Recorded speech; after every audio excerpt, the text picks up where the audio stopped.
I go for refuge and turn my light to the Buddha, the Dharma, the Sangha. By my accumulations with practice giving, so forth, may I become a Buddha to benefit all sentient beings.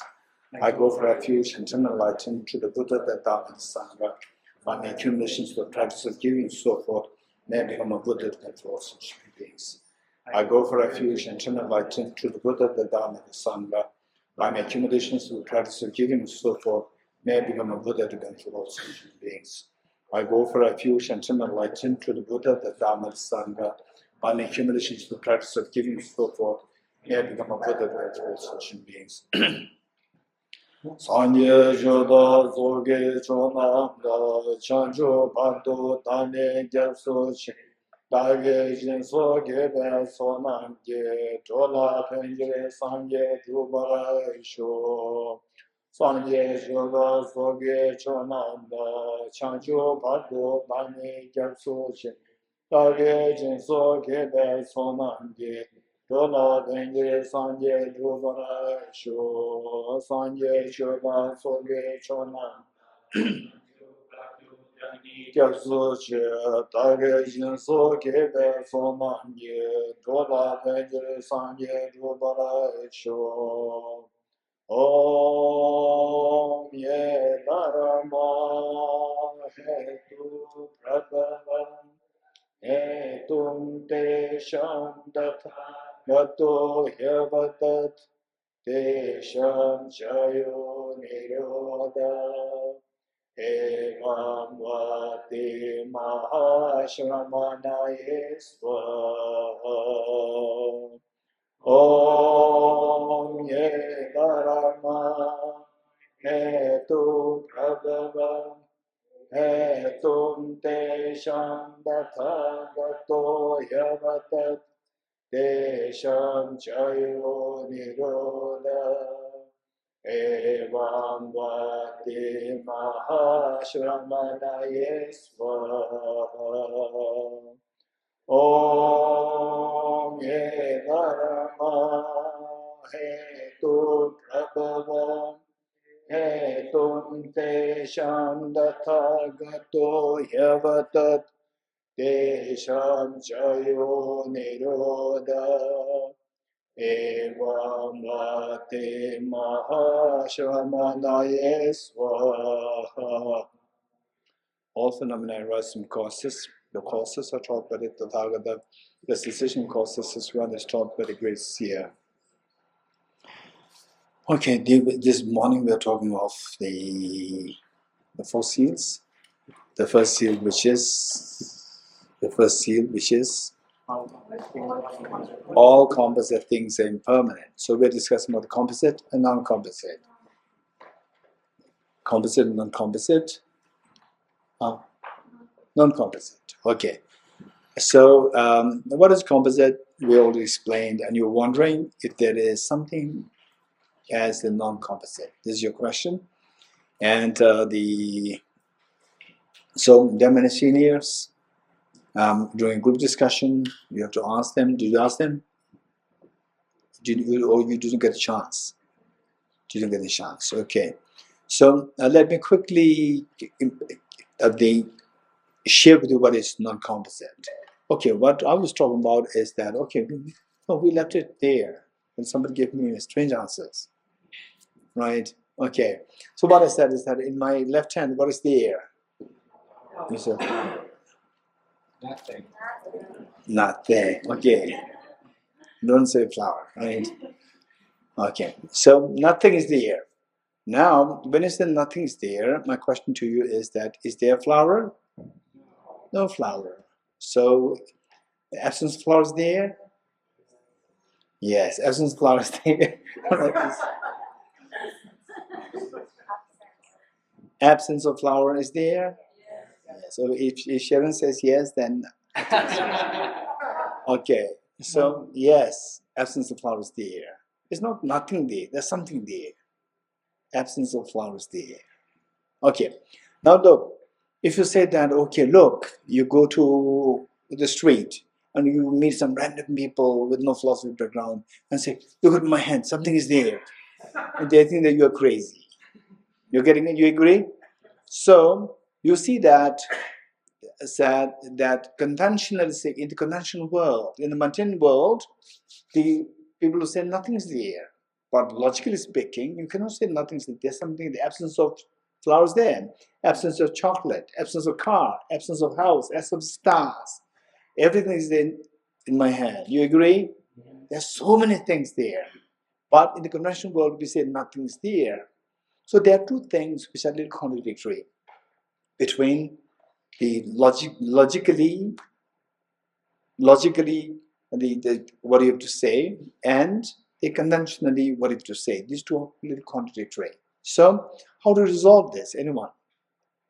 How to resolve this seemingly attention existing between these two things? How, say, logically it is inconsistent to say that nothing's there, but conventionally ordinary people say there's nothing there. So how do you resolve this tension between these two positions? Okay, let me be very quick. Say, when the ordinary people say that nothing is there, they mean that there's nothing like, say, like this, some subject, some solid object.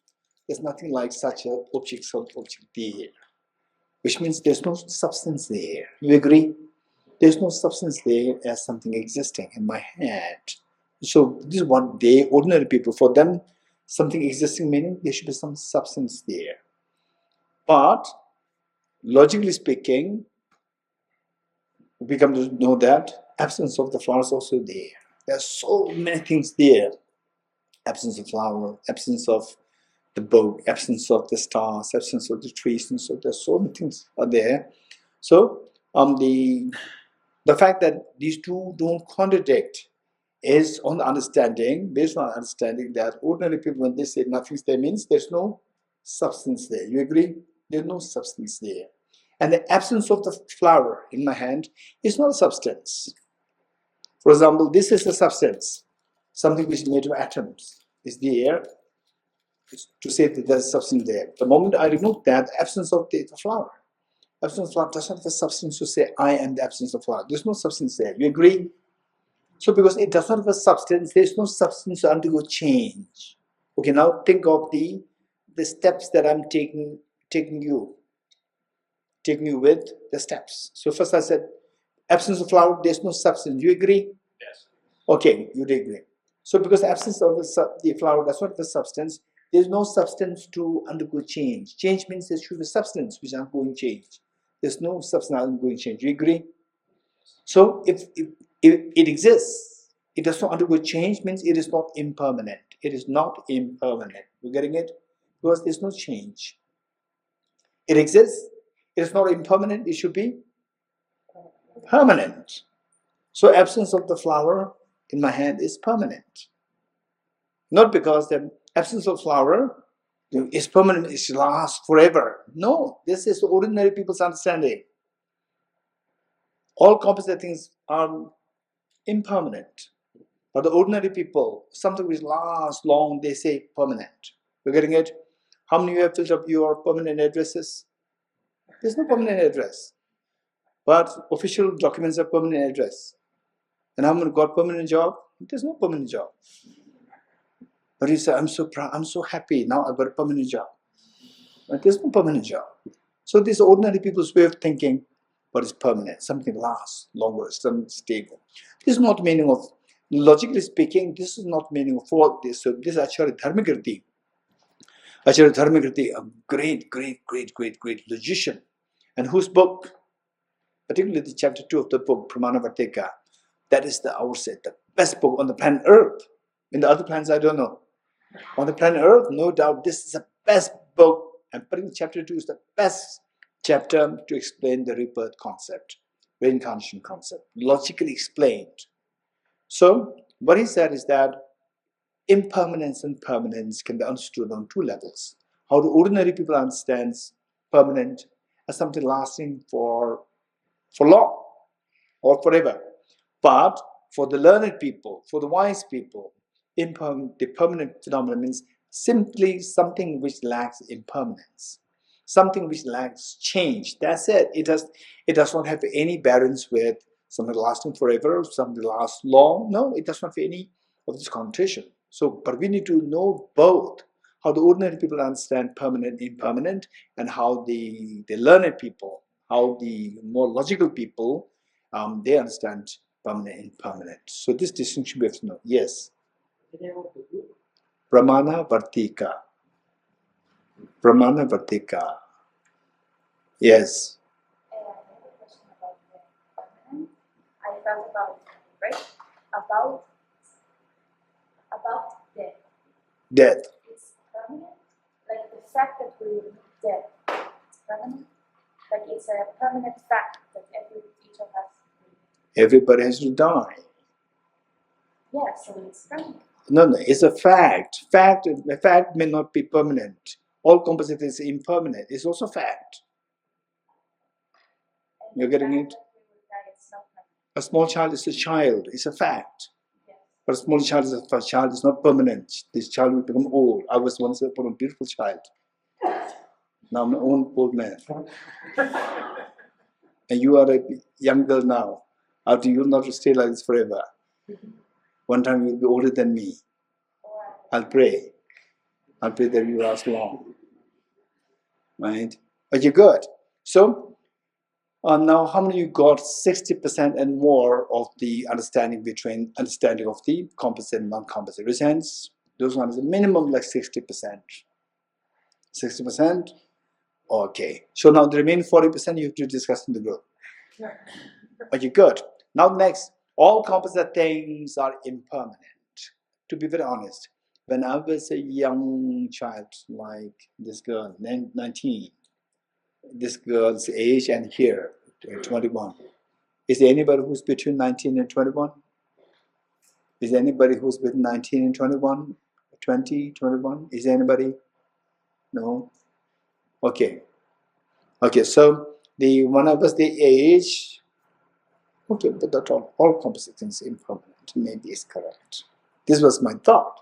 Now with the age, seeing the people, seeing the different places, seeing the situations, seeing the gradually beginning to see the bigger world, and talking about the universe, Big Bang theory, Doppler's effect, how the expansion is the accelerating, think about all these things with age, and think about these, and wow, it's amazing what the Buddha taught. He is able to say something, he's generalized things that do extremely precisely whatever is the composite phenomena should necessarily be impermanent. That's amazing.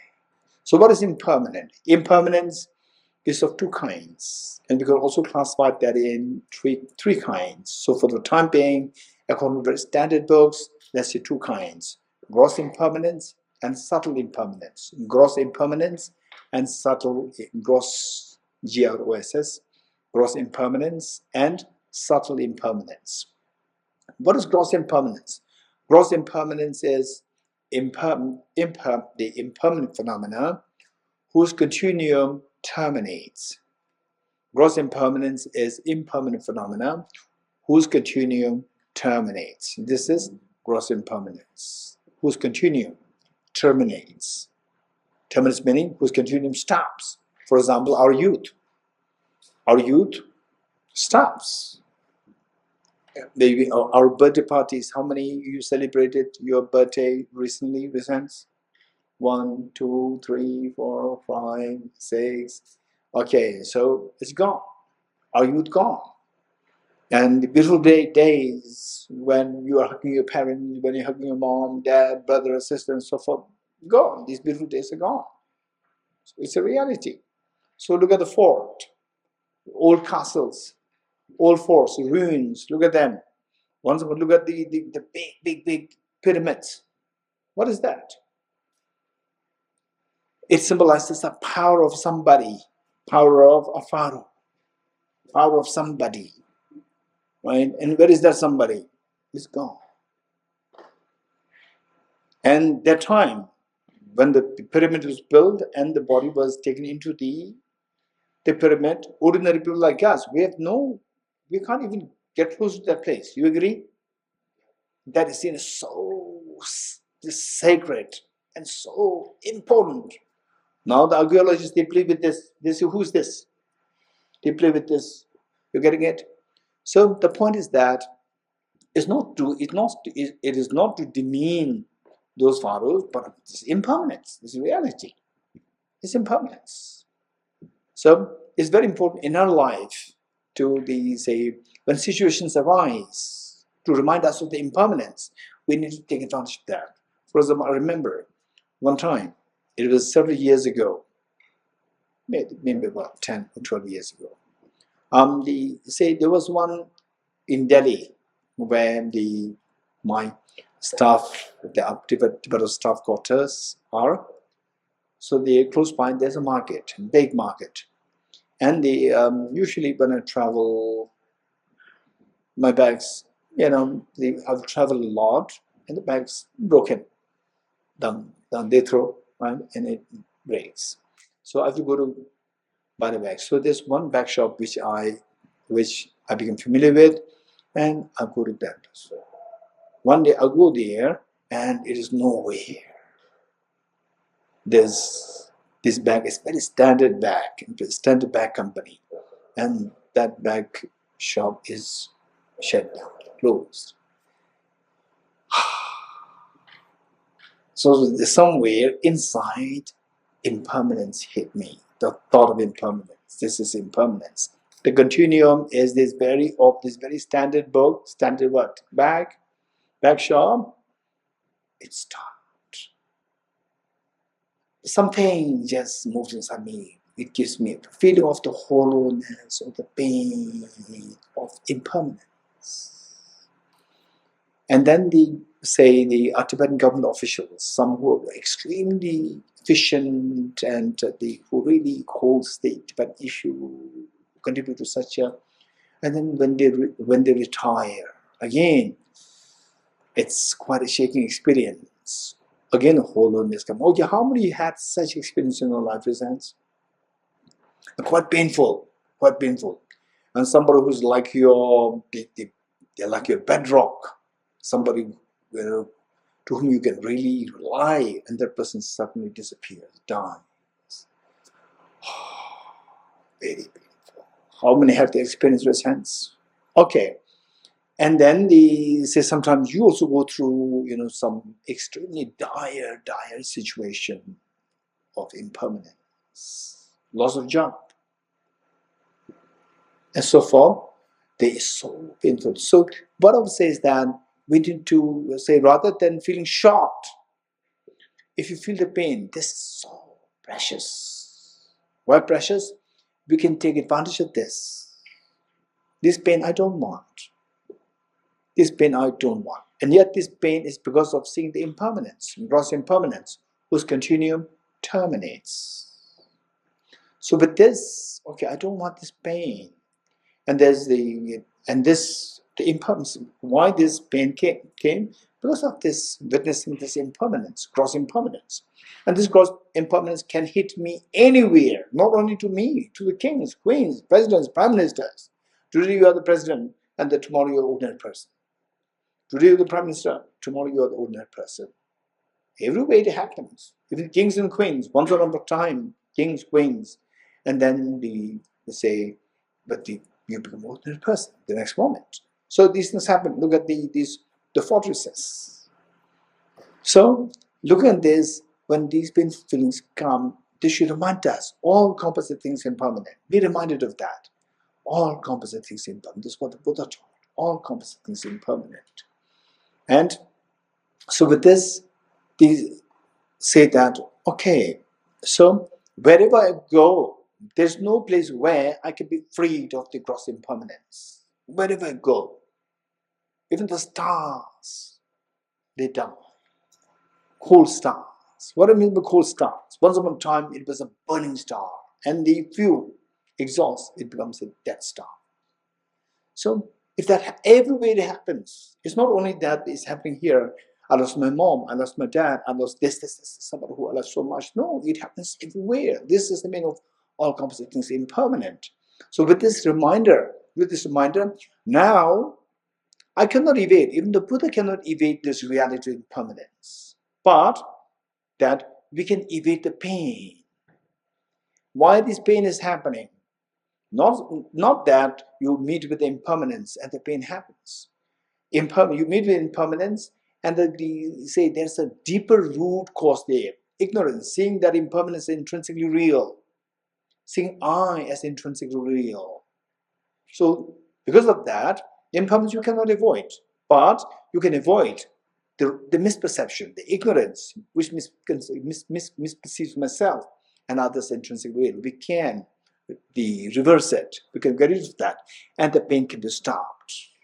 Okay. So with this cause impermanence, for example, like say people, how many of you love watching the sunset? Raise hands. Yes, when you watch the sunset, enjoy it. Meanwhile, remember, all composite things are impermanent, including this beautiful sunset. It'll disappear in a few minutes. How long does it last, sunset? Huh? How long? Huh? Half an hour. Wow, this is amazing. Lucky. 1 hour. You're more lucky. 1 minute. Oh, like 4 or 5 minutes. I think it's like maybe I'm not too sure. I'm not a keen person. I'm not so keen on sunset. Right. It's relative. Huh? How much time it's relative. It's only the last moment, last minutes, last 5 minutes, last 10 minutes. No, we don't enjoy watching the sun from the beginning to the end. You know, this is what we call sunset. We enjoy the sunset. I'm not enjoying the sun. In Scandinavian countries, in the winter, you enjoy the sun. You're getting in Europe. In Europe, yes, we enjoy sun. In Tushita, yes, now we enjoy sun. But I'm talking about sunset. You're getting it? This is what I'm saying. Sunset after sunset. Are you sure? That's interesting.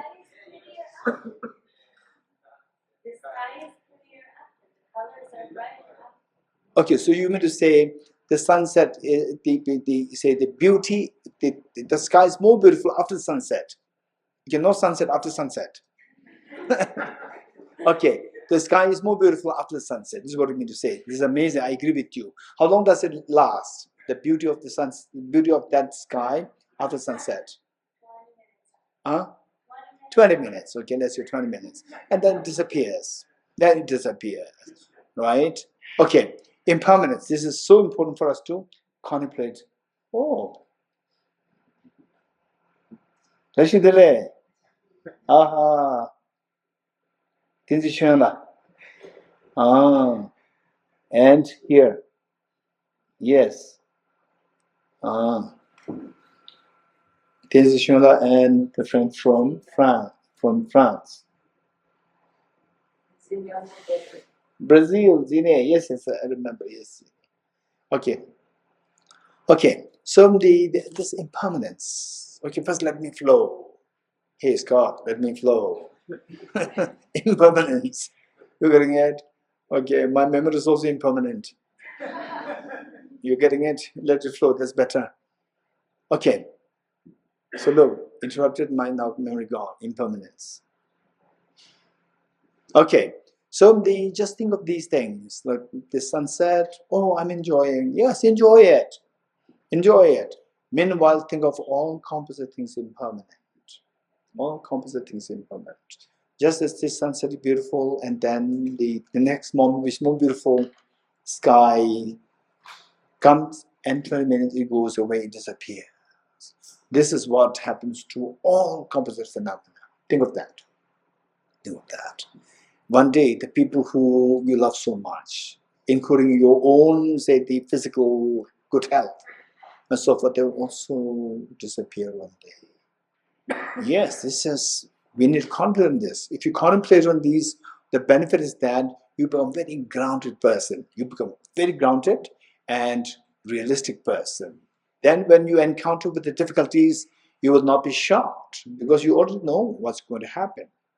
So this is very important. So then also think of, for example, like the people like 200 years ago, 300 years ago, they were people as young as you are, as older, younger than you. Well, now where are these people? They're all gone. 200 years ago. 300 years, all the people gone, whether you are king, queen, or president, prime minister, somebody, they're all gone, poor, rich, educated, everyone's gone. This is reality. Think of that. So they say whenever we see these things, for example, like some people, they keep the track record of their family tree. One time. So one time when I was invited for lunch by one Indian couple, and the husband showed me his family tree. Like I think 7 generations. I was so impressed. 7 generations, he could track them so well with the all kept from the great grandparents. And this is impermanence. But these people, they are gone.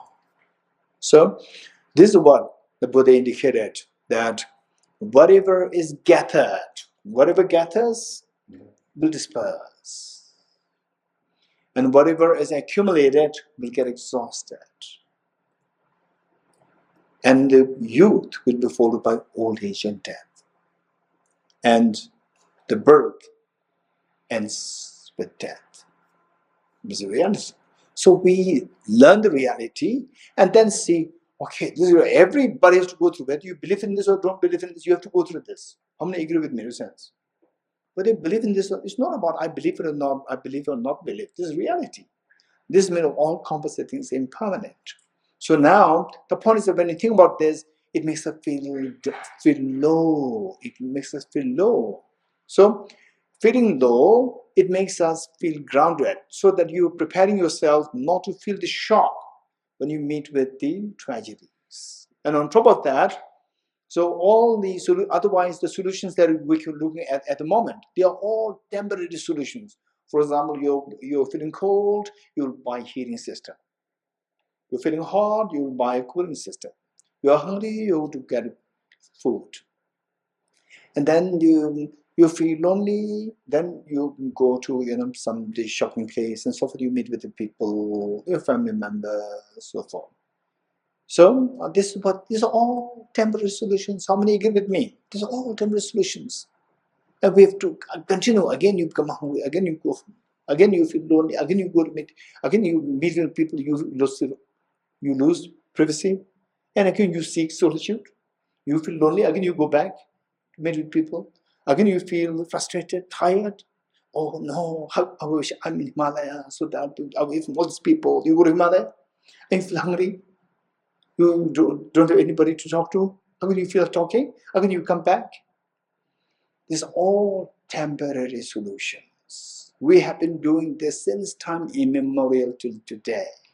Now the wise people will say, okay, now this is enough.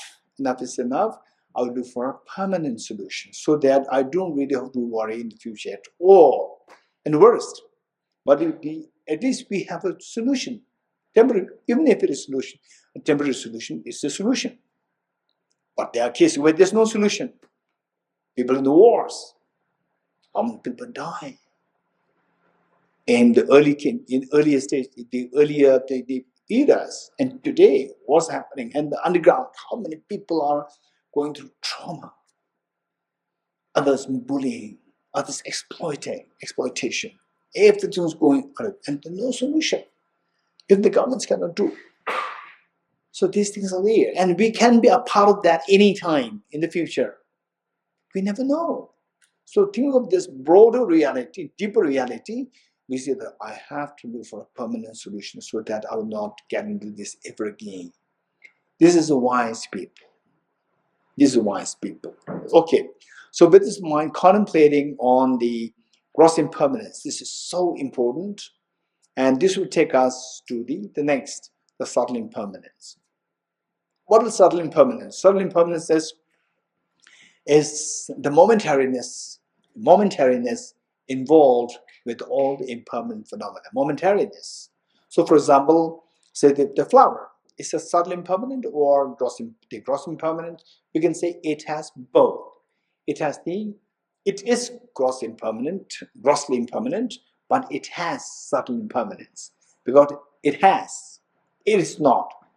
It has subtle impermanence, that it is going through momentary change. It's changing momentary. This change is momentary.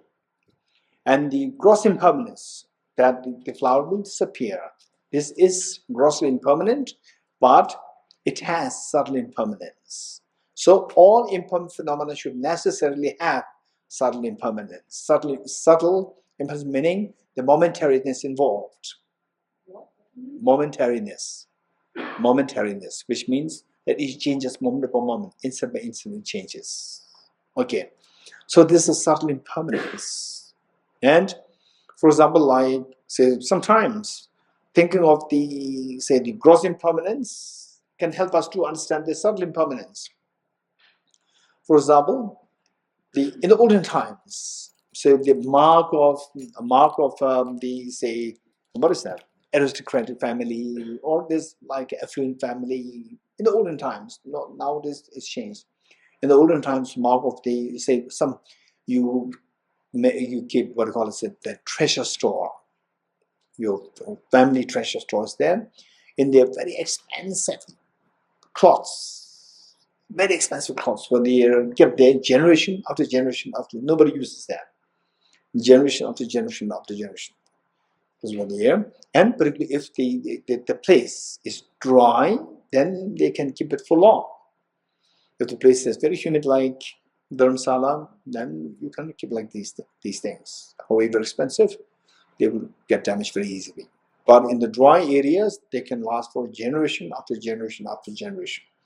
Then sometimes after like 500 years, they never touch these clothes. They were just in the display in their treasure house. And maybe the 10th generation, they come and they try to just look what is that. The moment they touch it, it goes into dust. Looks so good, so new. But you touch it, is all dust. So how did this very strong cloth, once upon a time, very strong cloth, 500 years ago, 1,000 years ago, and then looks so nice, now it becomes dust. When did it happen? Overnight? Or every moment it was changing, it was changing, it was changing. So from there, just dust means very beautiful, very strong, to something, the continuation stops, gross impermanence. But this change is possible, not overnight. Not overnight. This change has been undergoing momentarily, moment by moment. So this will give you a feeling, okay, what I'm seeing is not the reality. I'm seeing, look at the walls. Look at the walls. Look at the walls and see that they are changing momentarily. Do you see them changing momentarily? You don't see them changing momentarily. You see them as so static and stable. They're not. They are changing momentarily. Now, because of the physics, people can easily talk about their momentarily changing, because it's just made of atoms, and atoms constant movement. There's the temperature involved, heat involved, so it's constant in motion, in movement. So this is subtle impermanence. So it would be very good to think about the gross impermanence, and then you will feel more and more grounded. And then alongside think of the subtle impermanence. With subtle impermanence, say for example, I say that okay, I love this clock, right? Okay, look at the subtle impermanence. If you're able to see the subtle impermanence of the clock, of the stable clock, and myself, my hand, if you can think of the subtle impermanence, that momentarily is changing. So this clock, for example, let's say the change that you see, the change that you see, for example, okay, let's say we plant a seed. We plant a seed in memory of Sidnla Yigala Teknos Yashosun.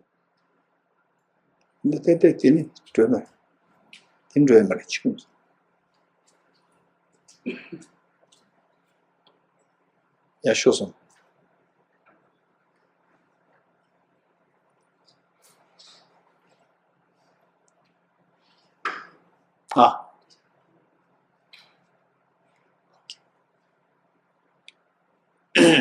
Okay. So, okay, Let's say that in memory of our being together here, 2025, we plant a seed. We plant a seed of a tree. And after 10 years, you come back, 2035, we all come back. We'll come back, and we see a huge tree in front of us, 10 feet tall tree. And we say that, oh, Venerable Gumbela, there was no tree. How come this? It was a big surprise for us. Huh? No. Yeah.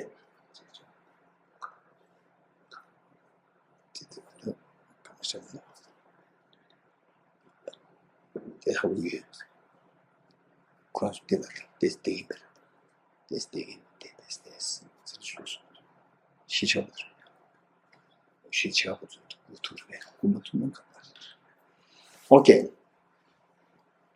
So we planted the sapling, and then in 10 years' time, when you come back, you see a huge tree growing there. You remember that there was nothing there in front of the Gomba. And suddenly you see a huge tree. It was like a surprise for you. Why surprise? You see these gross impermanence. Earlier, nothing was there, and now suddenly there's a huge tree, 10 feet tall tree. So how did this 10 feet tall tree come up? How? The last 9 years, 11 months, it's sleeping. I said, oh, tomorrow is 50 years, 10 years, so they'll come back. I should pop up suddenly. They're 10 feet. No, yes? No. Every year it was going 1 foot. Every year 1 foot. In 10 years' time, 10 foot. Every year 1 foot. Then, say, the first year is 1 foot.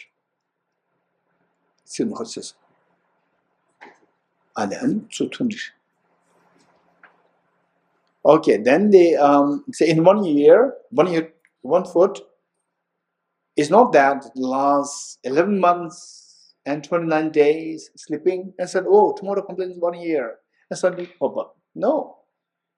This is what the plants, they don't do like this. Human beings, they do like this. You know that human beings, they do like this. Oh, what is that? Work from home. Work from home, right? Say 1 month work, and you just chill out. Chill out, and the last 3 days, then you stay days and night, you work, eyes becoming red, still working, days, night, right? Human beings do like this. The plants, they don't do like this. They're very honest. Okay. So which means now this very serious. How to meditate on the subtle impermanence is by thinking like this. So the tree that I see as a surprise, 10 feet tall, is possible only if the changes happen on the yearly basis. 1 year, 2nd year, 3rd year, 4th year, like this. And the change that you see in 1 year is possible only if the changes happen on the monthly basis. 1st month, 2nd month, then every month there's a change happening. Every month there's a growth of 1 inch. 1 month change, 1 inch is possible only if there's a change happening on the daily basis. You agree? Daily basis. You think like this. If you don't think, that's our problem. If you think, no matter how intellectually speaking, how weak you are, you have the Buddha nature. If you think, your thinking power will grow, and that's amazingly powerful. So you think like this. Don't jump from the very gross to the subtle. Gross and little subtler, still a little subtler, still a little subtler. Keep going like this. And then a change in the day is possible only if there's a change happening on the hourly basis. You agree? 24 hours hourly basis. Change that you see in the 1 hour is possible if the change is happening on the minute by minute basis. You agree? You just think like this. Keep making it smaller, smaller, smaller. The change that you see in the minute basis, do you visually see that? If you look at look at this clock, you see the change in the minute happening. You don't see that. So change then the minutes happen. Dola Dishidele. Dola from Singapore. No, not at all. Virginia.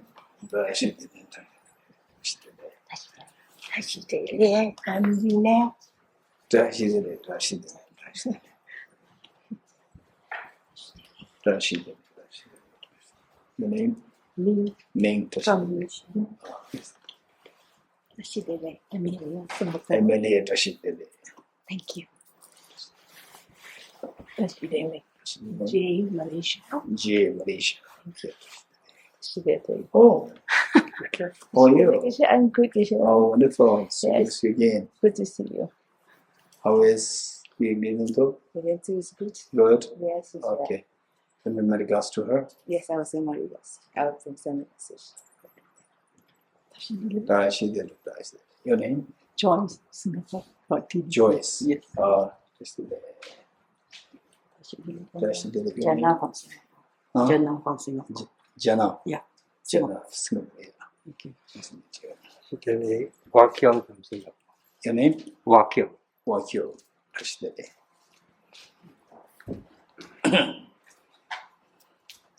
Okay. So with this, what I'm saying is that the change that you see on the minute by minute basis is possible. Only the changes happen on the second by second. And can you see the change happening on the second level? Are you sure? Look at your watch.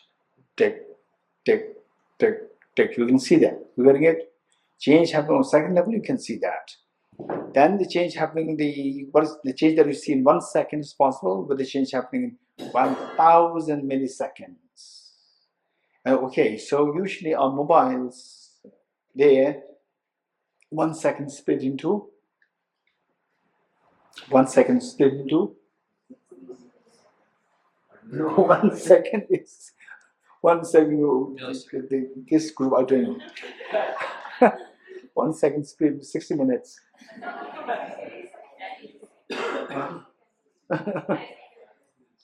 Millions of connotation, 1,000, not 60.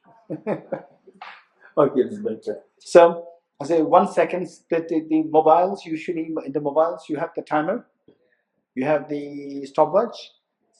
Okay, so the say timer, if you or timer or stopwatch, if you press it, then 1 second split into. Okay, so both are there.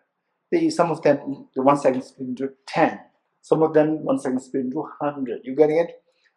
Those where the 1 second split into 10, you can see the digits moving. You must watch it. You getting it? Don't just think that, oh yeah, I know that. You have to watch it. Seeing is believing. Seeing is believing. You must watch it, not now. So after class, you must look at it. Just press the button and see that the 1 second split into 10 divisions or 100 divisions, whichever is fine. If it's 10 divisions, you can see the digits moving. It is moving, but your mind can register them. You get a feeling that I'm seeing this, but your mind can register them. Then the 1 second split into 100. It is like this. Like this. Okay. So you must watch this. And this is how your body has been changing. This is how your body is changing. This is how the table is changing.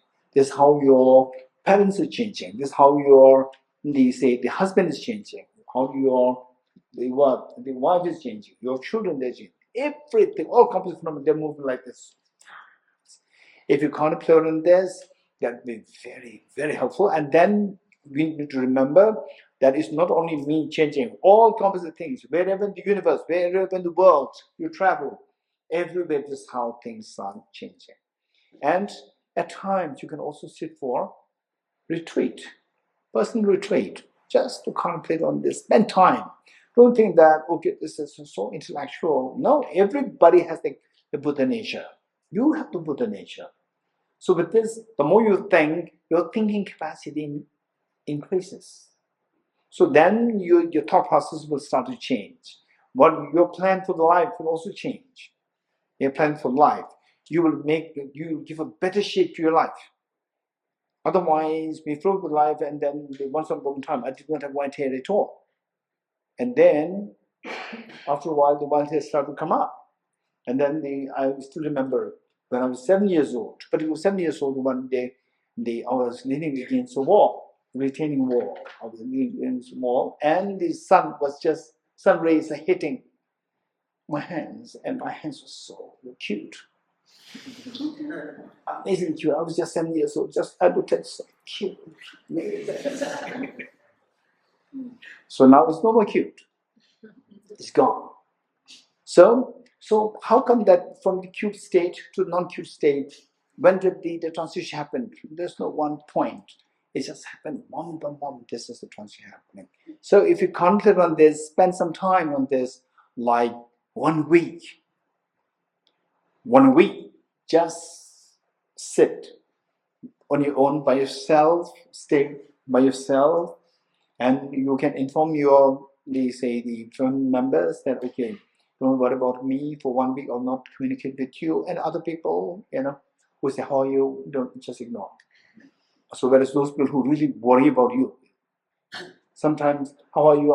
I hope you're doing well. This is not, I hope you're doing well. I hope you're not doing well. Because they'll create problem. You're getting it? So what I'm saying is that those people who really worry about you, you just inform them that, okay, this is what is happening, no need to worry. And then keep this practice, retreat, very personal. Don't disclose this too much. If you disclose it too much, then your ego can come up. Subtly, ego can come up that I'm meditating, I'm sitting on retreat. Keep a very low profile. What are you doing? Keep a very low profile. Then inform only those people who really are worried about you, who are concerned about you. Inform them that there's nothing to worry about. I'm sitting for just a retreat, short retreat, 1 week, or if not 1 week, like 5 days. And if you don't really get time off, then even long weekend is also fine. And if nothing works, even the weekend is also fine. Regular weekend is also fine. You can just go like 2-day retreat and just contemplate, spend time on contemplating impermanence. All composite things are impermanent. And impermanence also 2 kinds, gross and subtle. Think of the gross impermanence, think about the past pharaohs, the kings, the monarchs, and so forth. So powerful, now where they're all gone. And what about your grandparents? They're all gone. And then what about your childhood? That's also gone. It's not only gone for me, it's for everybody. This one. And then think about the subtle impermanence. Subtle impermanence, this. And say just for one-time retreat, it will not help, right? But it will give you the confidence that, okay, this can be done. This can be done. And then next time you feel like doing it again. Okay, this is how we need to improvise one's practice. And gradually, for some people who can be very successful in this meditation, a fear can come. If the fear comes, say in my case, when I first set for this retreat, the fear was so intense. Meanwhile, deep inside me, I knew that no, this fear is not about that. Okay, it's very scary. I have to leave. No, this thought did not come, because this reality is what pervades everywhere. It's pervasive. It's not only happening here with me. It's wherever you go, all composite phenomena, they're impermanent. All composite phenomena, wherever you go, this is reality. So that way, the concept, okay, now I have to do something to get away from samsara completely. Not just from where I'm sitting, no, only from where I am. So you can be the ultra rich person. You can be ultra what? What is that? The Messi or what? Ronaldo or what? What's that girl? Taylor Swift, right?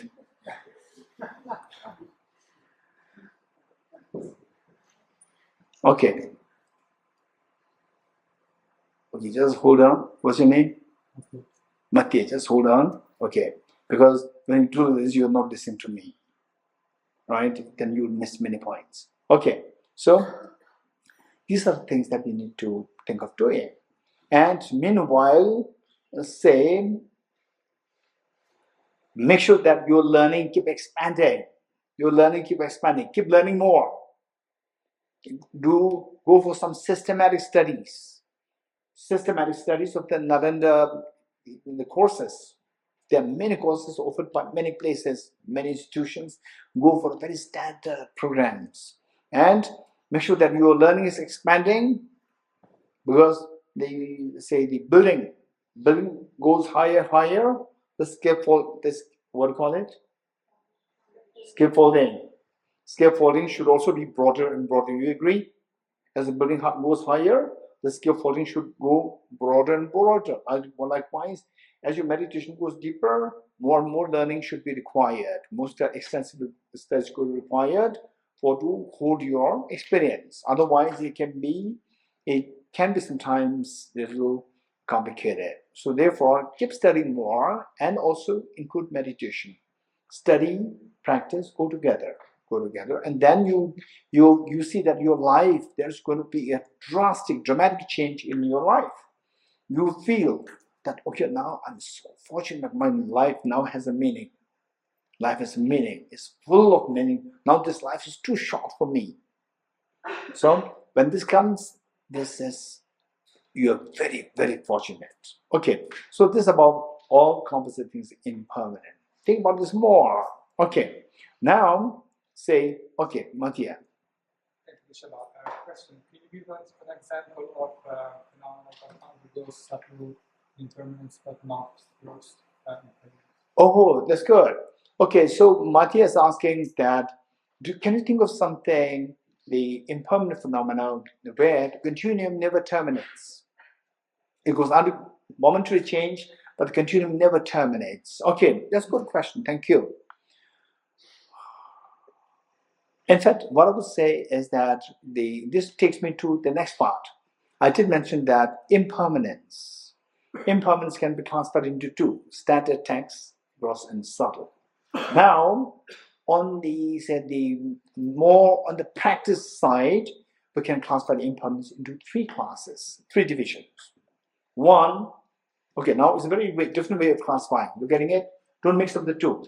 The three classes or three divisions would be like, so one, impermanence whose continuum invariably stops. The first one is impermanent phenomena whose continuum invariably stops. For example, our youth. Nobody can stop your youth. Right? Nobody can stop your youth.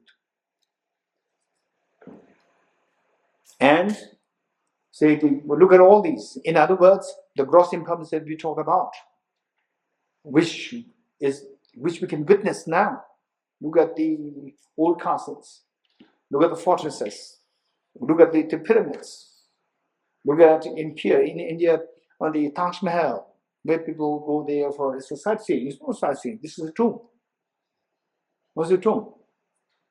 This is where the dead body is buried, right? It's impermanence. So think of that. So that is the first class of impermanence, impermanent phenomena whose continuum invariably stops. For example, 2024. Nobody did anything to stop that. It stopped on its own. How many agree with me? Raise hands. 2024, it stopped on its own. Nobody did anything to stop it. This is one class of impermanent phenomena. Second class of impermanent phenomena whose continuum never stops. This is number two. Whose continuum never stops. For example, your mind, my mind, your mind, time. And, okay, so time, your mind, my mind, and for example, say the basic constituencies of the world. For example, like, say the electrons or the matter and the energy. So they're impermanent, but they last forever. They can interchange, they can be changed to energy back to matter to energy. It's just matter that they change the form, otherwise they last forever. Okay, so this is about the second class where the continuum never stops, number two. Number three is very interesting. Number three is impermanent phenomena whose continuum stops only through concerted effort. Whose continuum stops only through concerted effort. If you don't put effort, it will continue. If you put effort, you can stop it. For example, samsara, our miseries, ignorance, our tears. These tears will never stop on their own. It will continue, it will perpetuate unless until we put a concerted effort. We put a serious effort. If we put a serious effort, we can stop the ignorance. Once the ignorance stops, full wheel stops.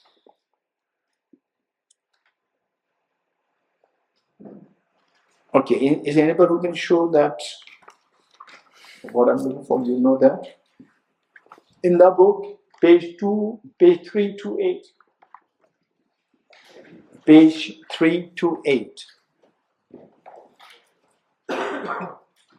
Page 328.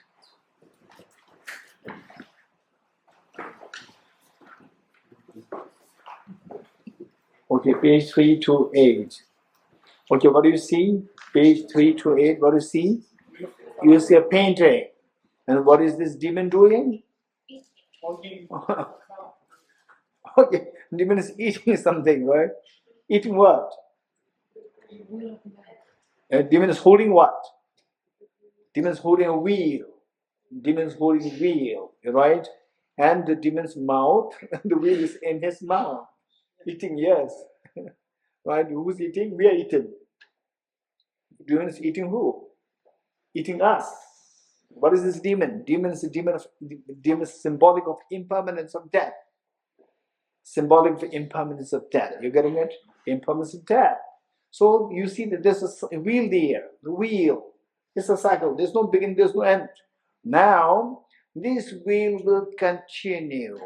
This wheel will continue unless until we put a stop to the root cause of ignorance. So in the wheel, say the last rim of the wheel, what you see there at the top? What you see? There's a man with a cane. You see that? Okay, this man with a cane, this says, okay, depicted as a blind person. They're symbolizing ignorance. So that, if you stop that, then number 2 will be stopped, number 3 will be stopped, number 4 will be stopped, 5, 6, 7, 8, 9, 10, 11, 12.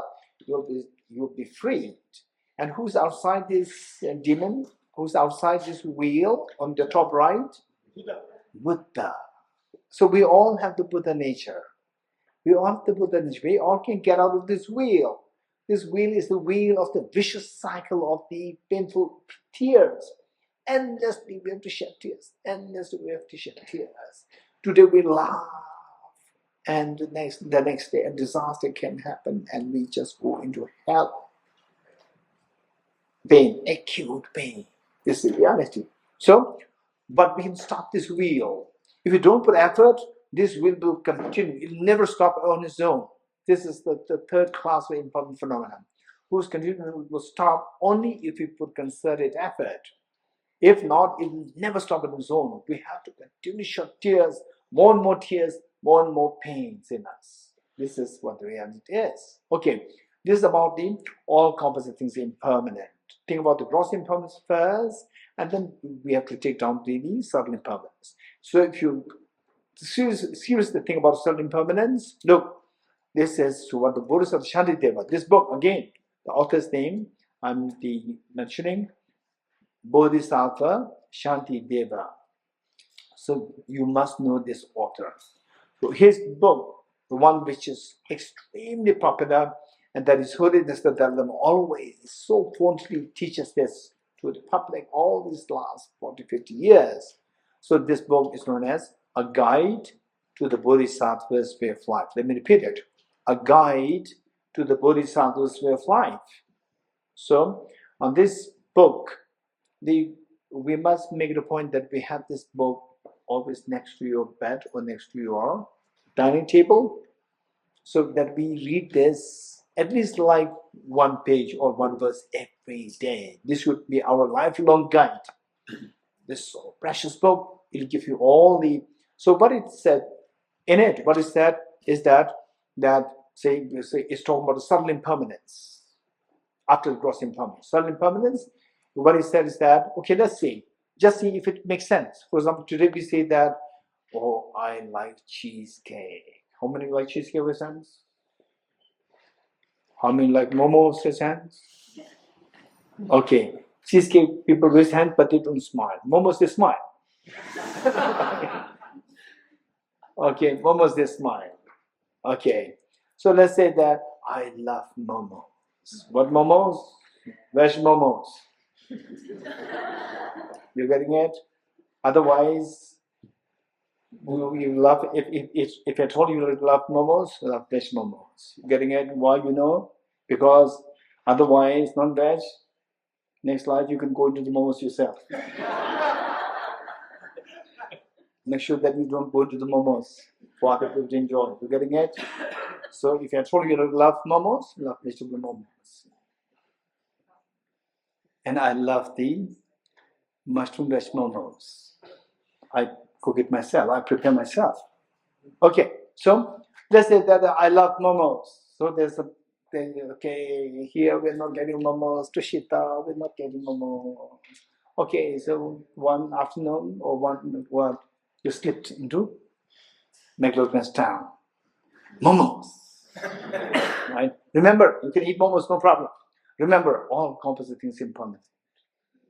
All composite things impermanent. First, that after like 10 minutes, 15 minutes, this momo will over. What is that? Gross impermanence. Gross impermanence. Okay, remember, don't see the momo, don't behave like a dog and a meat. Do you know how what is the reaction like between dog and meat? When the dog meets the meat, how will the dog react? The dog does not have time to think. Don't behave like this. Give yourself 5 seconds. Okay, momo there. You sit here. Okay, just give us a little time. Oh, it is mine. Don't worry. It will not run away. It's mine. But he said, think of this. All composite is impermanent. After 10 minutes, this will be gone. Think of this. Now, subtle impermanence. That this momo is actually, if I keep this momo for 2 days, 3 days, you like to eat it? No way. Which means it was changing momentarily. So even now it's changing. You getting it? So you go into the level of subtle impermanence. The momo is changing there. I'm changing. My body is changing. My hand is changing. My hand goes to the momo. Look, I love this momo. Right? So I like this momo. Which momo? The moment your hand goes to the momo, that moment of the momo which you love is gone. You are now touching something which what you want is already gone. You are touching something which you don't like. One moment, older moment. Younger moment is gone. 1 moment, 2 moments, 3 moments, older moment, you are touching it. And by the time it comes to your mouth, it becomes even more old. You are not actually getting what you want. And meanwhile, this hand, my hand is going to hold it. No, the hand is going there is gone. And at the moment the hand comes. 1 moment, older hand comes. And who's eating it? I like the momo. That 2 moments older, 3 moments older moment, the person comes. The person who actually craves for that person is gone. It's extremely painful to think of that. And it's quite strange. So instantly your attachment to the momo subsides. It's impermanent. I'm impermanent. My hand is impermanent. What I'm attached to, this is not really so brief. For example, let's say that, okay, the young people, they ask me, they're so keen to go for startups, right? How many would like to start startups? Raise hands. Startups. What is startup? Hey, Scott, what is startup? Tech startup? Whatever is a startup, anything. To start your engine, start a company. Start a company, start your own small company like this, so that you can start a business. Okay, so startup. And then the young people, they don't have money. I will borrow you, I will lend you money. Hey, Shubham, I will lend you money for your startup. He's so happy, look at his face. So how much I will borrow you? I'll borrow you $1 million, US dollars. Very happy. But it is without any tax or without any interest. Even more happy. But only for 2 days. The moment I say 2 days, instantly his face drops. Why? It's so brave. What is there for me to feel excited about this money? 1 million, even 10 million is nothing. If in 2 days, what can I do? You getting it? So this moment is less than 2 days. It's very brief, so brief. When you see this briefness, then your attachment will stop. Then it gives you rest to your mind. Your mind gets a rest. Because your mind, you say the attachment, you feel that there's excitement. There's no excitement. Actually, your mind becomes weak.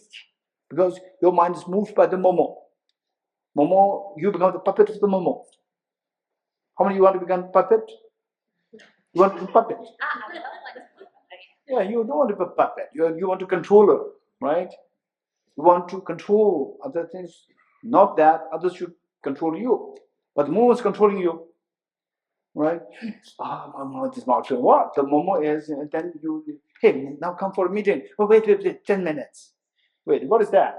Now you don't even want to do other things. This momo is controlling you. You getting it? So we lose the control. This is a weakness. It's not a strength. It's a weakness.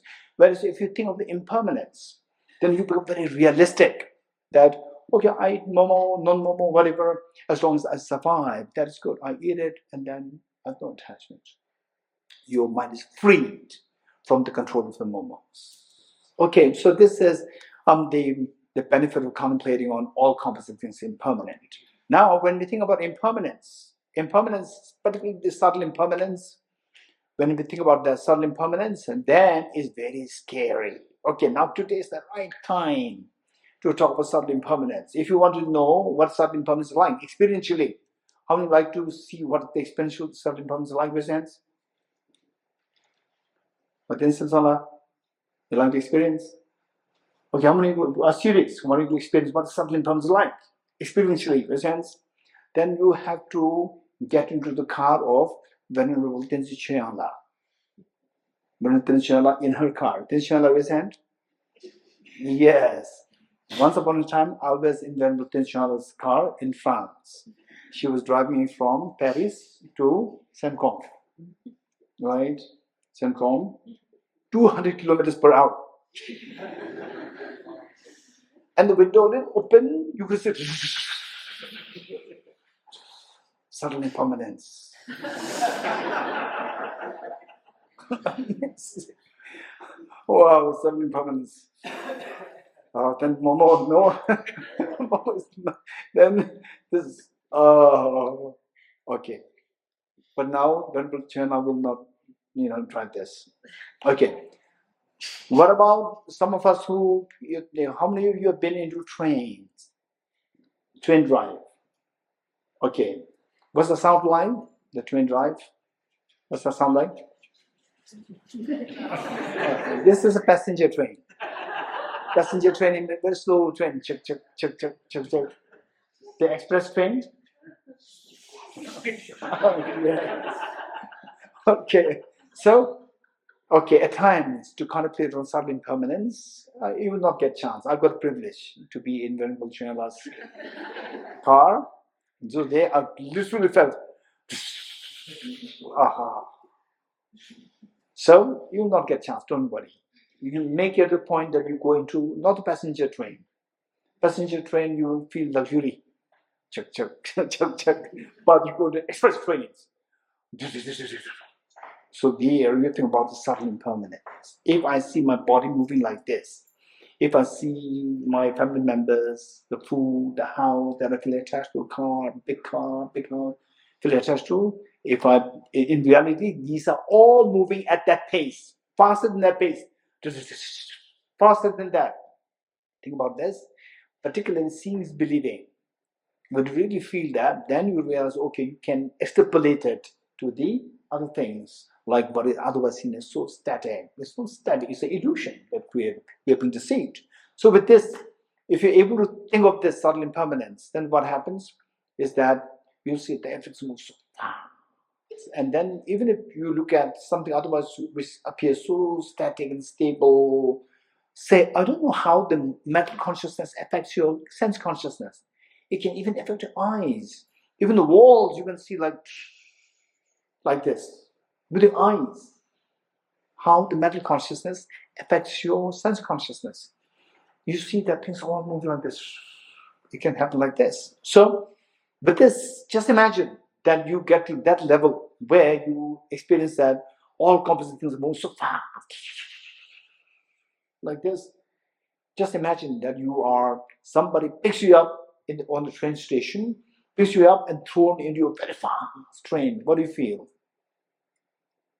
What do you feel? You're happy? No. Huh? Pain. Yeah. Scared. You feel scared. Painfully scared. Why scared? And the train is moving so fast. Why scared? Self-grasping. Number one, you don't control where this train is taking you. You don't know where this train is taking you. You have no control. You don't know where this train is taking you. And the faster the train moves, more the fear. You're getting it? So this is the feeling that will come to us when you contemplate when you think about this subtle impermanence of the whole, your body, whole the world, the place that you're in, your house, your cars, the road, the governments, the people, your family members. You see that they're so fast. It's like you're thrown very fast moving train where you don't know where this train is taking you. And who decides where this train is taking you? Who decides? Huh? No, I'm talking the train. Who decides? The driver decides where the train. If the train driver is your mother, don't worry, he'll take you to pick the spot. But if the train driver is a terrorist, he'll take you to the slaughterhouse. Very scary. Okay. Now in our case, what is this train driver? Our mind. And our mind, although the mind is not a terrorist, but the mind is under the dictate of the terrorist. Self-grasping ignorance. Worst of the terrorists is self-grasping ignorance and self-centered attitude. As long as this mind is under the dictate of these two things, and the reality is the subtle impermanence. So fast, taking us to suffering. And the worst of this drama, the worst of the contamination, worst of the terrorists, worst of the contamination, as long as we are under the dictate, control of the worst of the contamination, worst of the terrorists, will take us only to the slaughterhouse miseries. This is what the Buddha indicated as the second seal. What is the second seal? No contamination. Exactly. All contamination. All contaminated things are suffering nature. All contaminated meaning that we are under control of the contamination will only take us to suffering. You're getting it? All contaminated. This is how the first line is linked with the second line. So when we are dictate under control of the contamination, so all contaminated. When we say contaminated, it's not that, okay, my food is contaminated. There's not a connotation. To say contaminated, you have to understand what is contamination. You agree? To understand what is contaminated, you have to understand what is contamination. So contamination contaminates. Then it becomes contaminated. So contamination here refers to the afflictions. Afflictions. We talked about quantum comments, afflictions, inappropriate attention, and ignorance. These three combined together, afflictions, inappropriate attention, and self-grasping ignorance. These two combined together fall under the category of the affliction. So affliction here in the 7.5, this affliction is a gross affliction, whereas the inappropriate attention and self-grasping ignorance, these two are the subtle afflictions. So the contamination refers to the afflictions. When we are under the dictate, under control of the afflictions, it will only take us to miseries. Okay, this is meaning of all contaminated things are suffering nature. And suffering, how many kinds of suffering are there? Okay, they say Matya is saying 3 kinds of suffering, and here your name? Amita. Amita is saying 2 kinds of suffering: physical suffering, mental suffering. Anyone else? How many kinds of suffering in the air? 3. 3 kinds of suffering in the air. 3. 84,000. 84,000. Okay, 84,000 sufferings in the air. Trillions of sufferings in the air. Infinite sufferings there. All are correct. Okay. So one is say physical and mental suffering. That's also true. So now I said if you understand what the Matya Shaolei.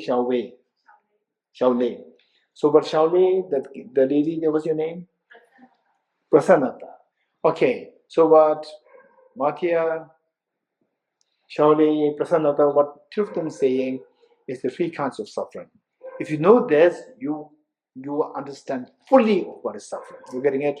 You understand fully the concepts. So the 3 sufferings. What are they? Number 1. Suffering. Number 2. Suffering change. Number 3. Pervasive conditioned suffering. Very good. 3 kinds of suffering. The first one, we need to know, not just be able to enumerate what they are, we need to know the concepts. We need to truly understand it and eventually feel it. The first, suffering. What is suffering? Anyone, quick. The pain, sickness, death, old age death, aging, mental disabled.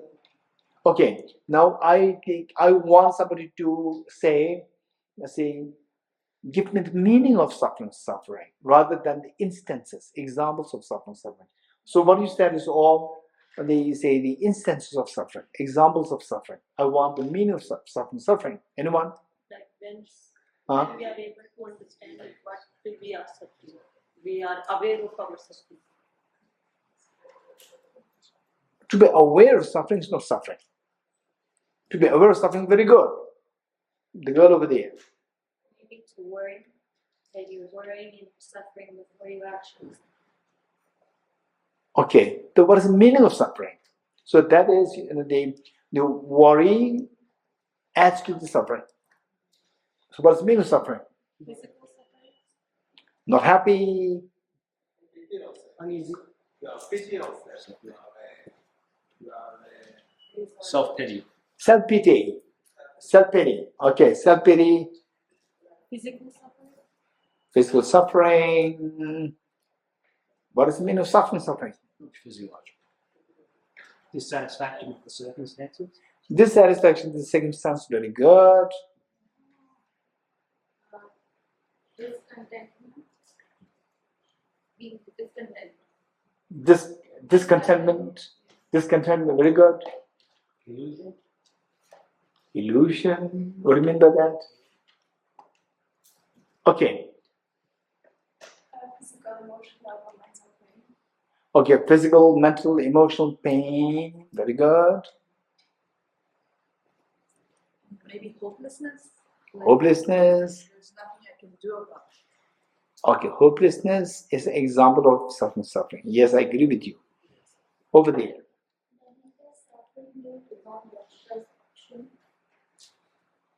From Nalanda studies?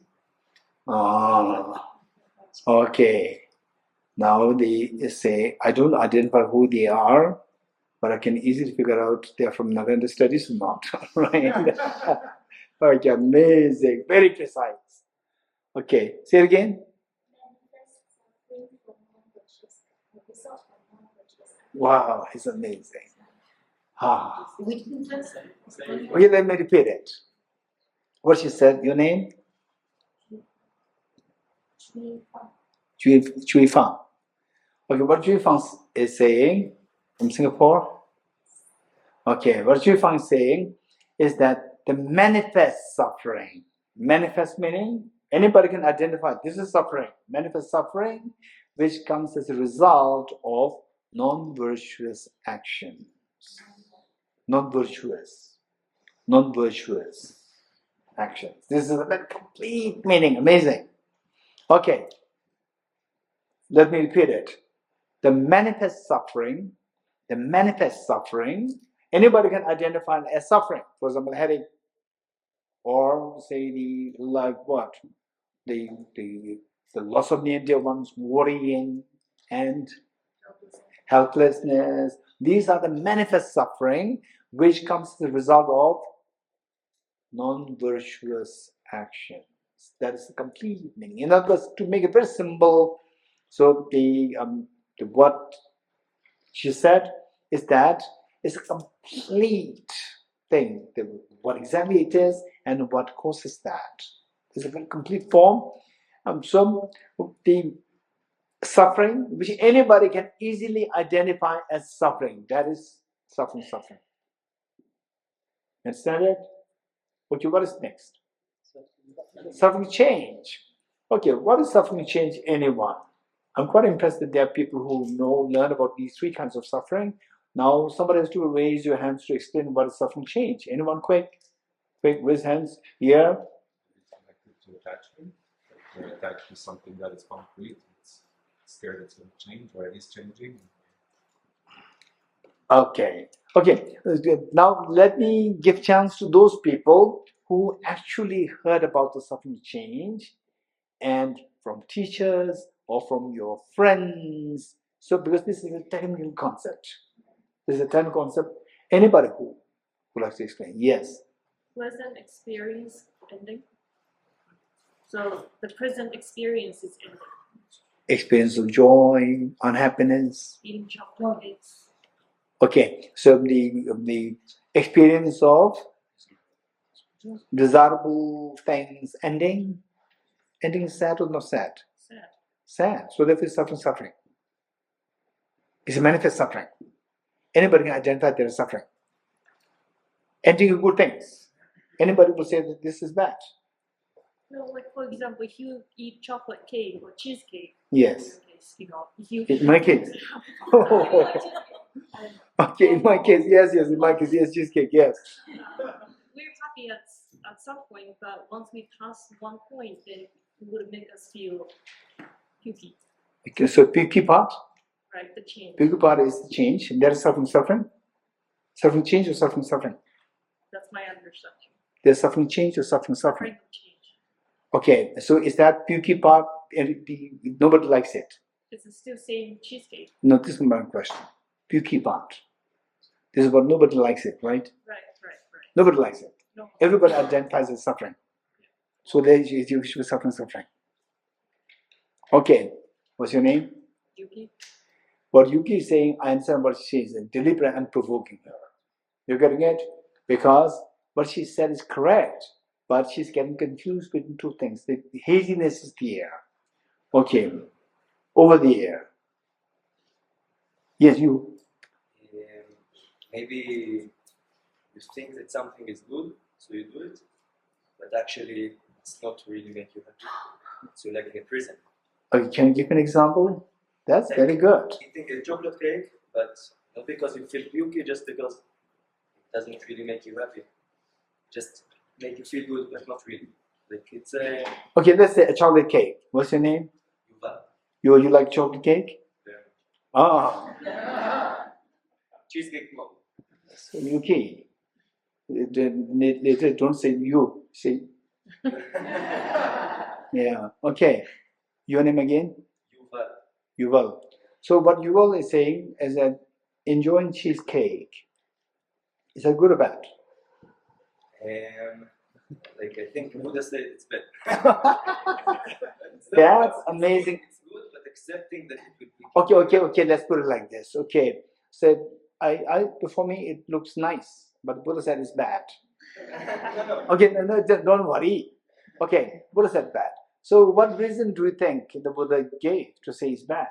What reason? Because it gives you an illusion that this will bring you happiness. Does it bring happiness or not? It brings you joy, not happiness. Like not permanent happiness. Okay, it doesn't give you know that. No. Do you know this or not? Cheesecake would not give you permanent happiness. You do know or not? I think it depends on the definition of permanent. But like, at one moment I'm happy. Yeah, I think at one moment you are happy, Buddha knows that. Buddha knows that you are, at one moment you are happy, Buddha knows that. Yes. But Buddha said this is, bad. So why the Buddha said it's bad? Why? Maybe because it's like a barrier that I can't see the real truth because I'm always attracted to something that brings me real happiness, but in one moment, not eternal happiness. Eternal, this word that you use. Do you know that it will not give you eternal happiness? Do you know that? Yeah. You know that? Yeah. You know it's bad. I don't think it's bad. No, you know that it's bad because it doesn't give you eternal happiness. You know that. No. You don't know that. You don't know that it doesn't give you eternal happiness. Yes, but I don't know it's bad. I don't know what you say, yes or no. Like, I feel that it wouldn't give me eternal happiness, but it's okay for me personally. Yes, of course, that's correct. You're right. But it doesn't, you know that it doesn't give you eternal happiness. Yes. And the reason why the Buddha said this bad is because it doesn't give you eternal happiness. No, because I don't know. No, you don't know that. You know that it doesn't give. I don't say I'm suffering from this. No, do you know that it will not give you eternal happiness? You know or you don't know? I think I know maybe basic level, but like deep level that I don't understand. Like emotionally, I don't really know. Okay. Okay. So now let me give an example. These are very important things. In other words, what is suffering change? First, let's identify that. Once we identify that, we have to explain how is it suffering. You're getting it? Once you identify what is suffering change, say we need to know two things. How it is suffering and why the qualifier change is added. You're getting? Let me put it like this. Why? How? In the first place, let me be very straightforward. There's a Buddha taught that all mundane happiness is suffering change. All mundane happiness. Keep it very straight and easy. All mundane happiness is suffering change. Now, this is what the Buddha taught. But you have to ask two things. What are two things to be asked? How is, for example, let's say the eating a cheesecake. How many like eating cheesecake and momos? Raise hands. Okay, I like it. It's not suffering. It's happiness. Raise hands. I like it. It's happiness. It's happiness. It's not suffering. Okay, so that happiness is a mundane happiness, and this is the suffering change.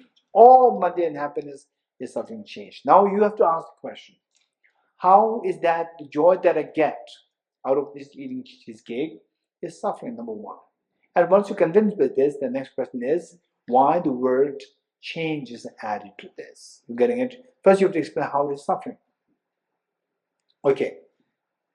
Now, let me now be very straight. How is suffering? Let's say that there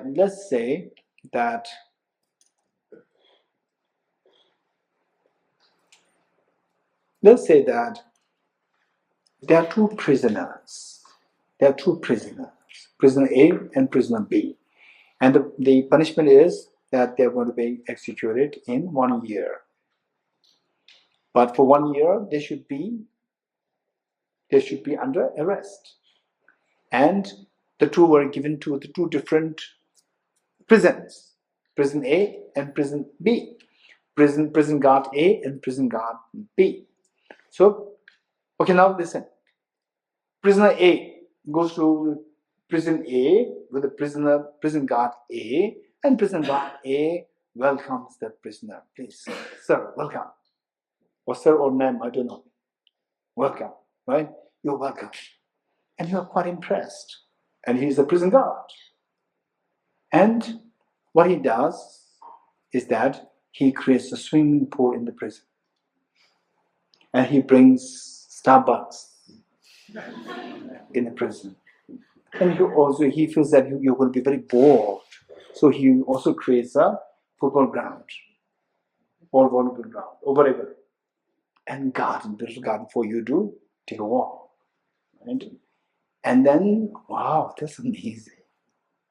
Then in the morning, the prison guard comes and says, "Hey man, hey sir, how are you doing? You look so bored today. Let's go to have a cup of a coffee, latte in cappuccino and cappuccino in Starbucks. We go there. And you look so bored. So no, be happy, right? Be happy. Okay. So this is how you lead your one year. And prison B. In prison B, prison guard, the early morning, prison guard comes and then slaps you. Every morning. This is how he greets you to good morning. Slaps you. Makes you work so hard. And gives you extremely simple food. This is how the prisoner B survives for 1 year. This is how he's going to lead.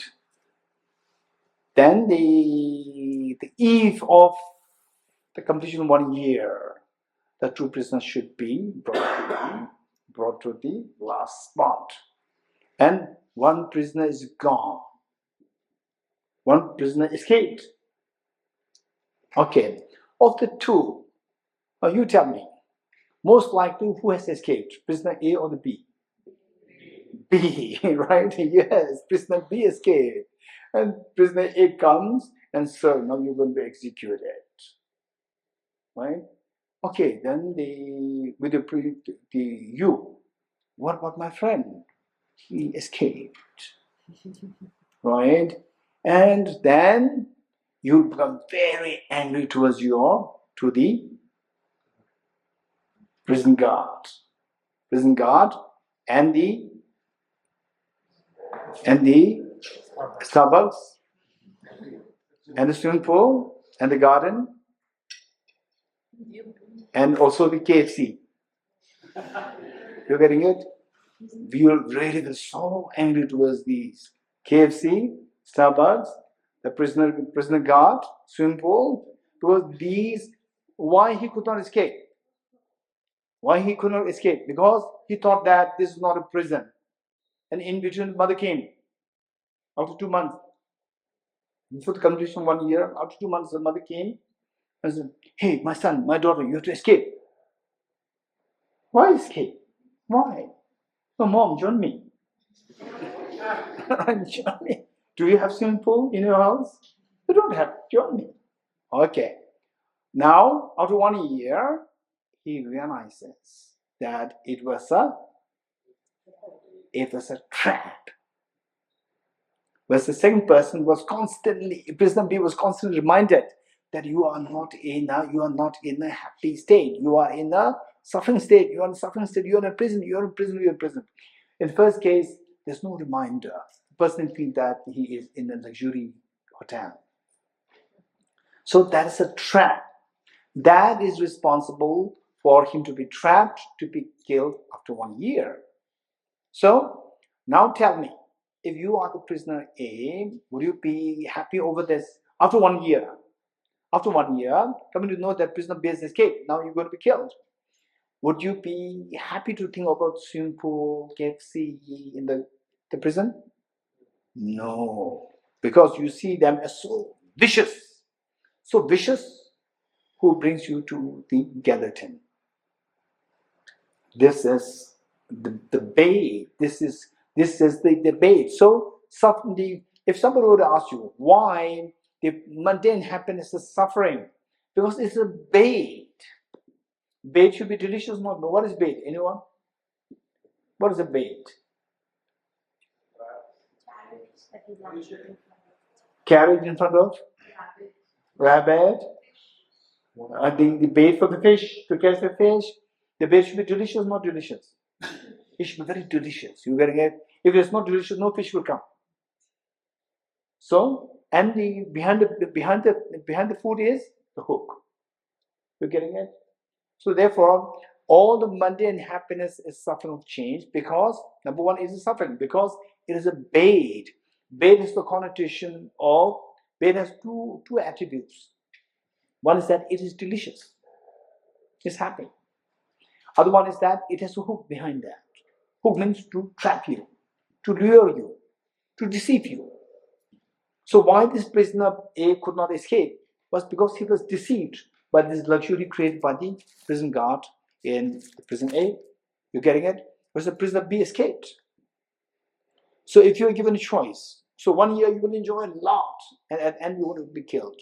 And 1 year you're going to suffer a lot, and then you escape. Which do you prefer? Escape. You're getting it? So therefore, why you cannot escape? Because of the lure, because of the deception created by the prison. So this is the example for the suffering of change. You're getting it? So now you eat the cheesecake, and then next you become pukey. Pukey part is suffering. It's not suffering change. The first part is suffering change. Second part is suffering. You're getting it? Don't mix up the two things. Okay. One time,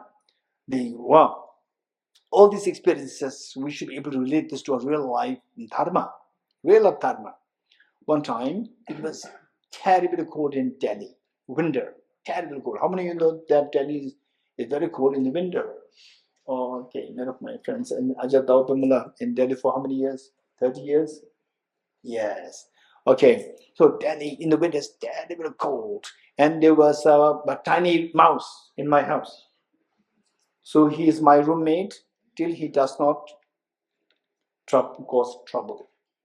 Right? I told him that behave well, you're my roommate. But it is after a few days, he started to behave mischievously, started to damage things. I said, now I'm very sorry, you cannot be my roommate. So I put a cage, and he was trapped. Instantly he was trapped. In just few minutes, he was trapped. I could hear the sound, and one day he was trapped.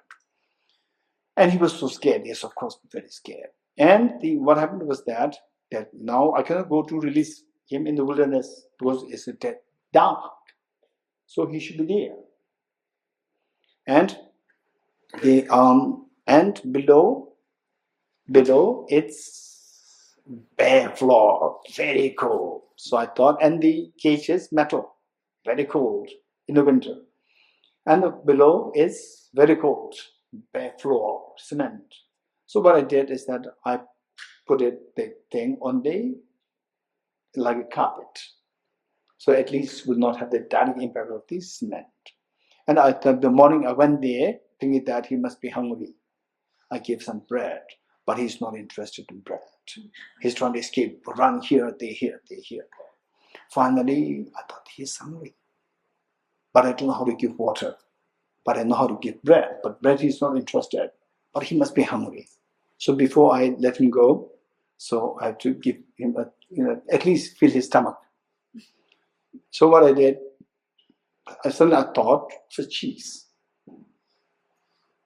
So I brought some cheese and threw cheese in the cage. The moment he smells the cheese, instantly he forgot that he's in cage. He grabbed it and busy eating like this. Eating like this. Even if I'm about to touch, he's not aware. This is the bait. You're getting it? Of course, I'm not going to do anything I'm meant to. We should fill his stomach. But I could say this is samsara. So this is how we are trapped in samsara. The suffering change. The mundane happiness. This is how it lures us. It steals our time. Because this person in prisoner A, he could not think of escaping. Because it steals the time for him to be trapped in this. Whereas the second person was thinking of how to escape. He got the time to think. Because the mundane happiness is not luring him. So mundane happiness lures us. It serves as bait. And it steals our time to think of exiting from samsara. So we're left with no time. And then we say many people, my friends, when they come in contact with the Nalanda studies, what they say is that they were so fascinated. It's so amazing, so incredible great legacies of the past Nalanda masters. How come that I came in contact with that very last moment? How come that I came in contact with this why don't I come in contact with this early in my life? Why only late in my life? Okay, so this is what I'm saying, that our time is stolen by the suffering change, mundane happiness. steals the time. We seriously think about it. Okay, so when you go to eat food, oh no, I'm scared. Momo, I'm scared now. And don't be scared. What do? Okay, order momo, keep there. Think of suffering. All composite things impermanent. Gross impermanence, subtle impermanence, and then your attachment to it minimizes a little bit. Then that all contaminated things are suffering nature. There's a contamination there because this is pulling me. This momo is making me a puppet. And then I like it, which means it's a bait now. It's stealing my time. So when you enjoy momo, somebody says, hey, what about fossils? What fossils? Right? You're not interested in fossils. You go to momo. You're getting it? So it steals your time from thinking about the Dharma to exit out of the tears completely. So that is suffering of change. So why the word change is added? Now, how many of you are a little convinced, at least intellectually convinced, that the mundane happiness is actually a suffering? Raise hands. It's a bait. Intellectually. Experientially, yes. You think more about it gradually. It's not that you study about this and then the next day you become an enlightened master. Right? Don't expect that, right? It'll take time for us to imbibe this knowledge, and gradually you think more about this, and the gradual transformation will take place. Okay. Then okay, next, why the word change is added to this? Because the suffering of change or the mundane happiness, one of the attributes of this is that if you overexpose yourself to that, it has a tendency that it can change into suffering. For example, like momos, as what is girl is your name? Yuki. But Yuki said that if you overeat cheesecake, then you feel like puking. It changed to, initially it was very delicious, very beautiful moment. Then it changed to suffering. So all mundane happiness has a tendency.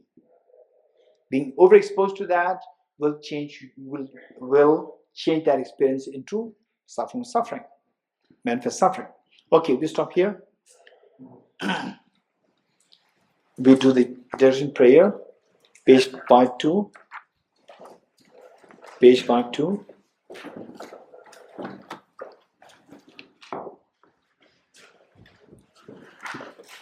Page 52. I dedicate the matters thus gathered towards the realization of the teachings and the prayers of Buddhists and Bodhisattvas for 3 times, and to the upholding of the doctrine, scripture, and insight.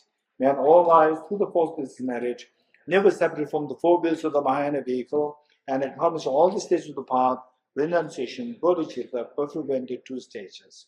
From our 2 collections, vast space that have amassed, from working with after that this practice for a great length of time, may I become the chief leading Buddha for all those whose minds, wisdom, eyes, blinded by ignorance. Okay, we'll recite the Buddha Shakyamuni chant, the Buddha Shakyamuni bridge chant. You have the handout. Okay. Eagle handout too, and then now. Okay, thank you. Okay, we'll say this together. Tage tuje shage riso cho shege mito dege ponjo ba serge de bo tabo Jibe ku shaye gebo kyala cha se lo o moni Mahamona Swaha Om Moni Mahamonaya Swaha Age Tuje Shage Riso shenge mito yege bonjo ba sege lumbo tabo jibe go shage gebo Chela cha se lo oh mone ma mona iswa oh mone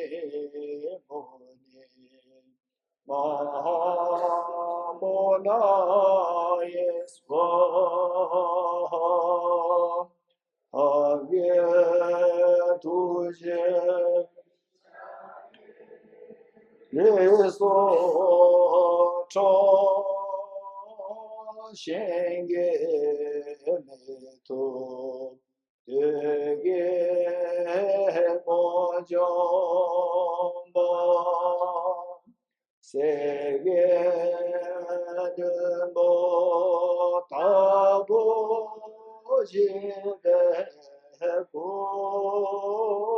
Shaye Yebo Yama Jase Do Oh Mone Mahāyāna Svaha Om Mone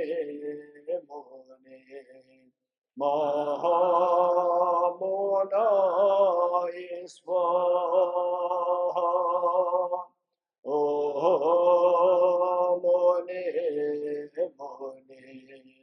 Mahāyāna Svaha Om Mone Mahāyāna Svaha Om Mone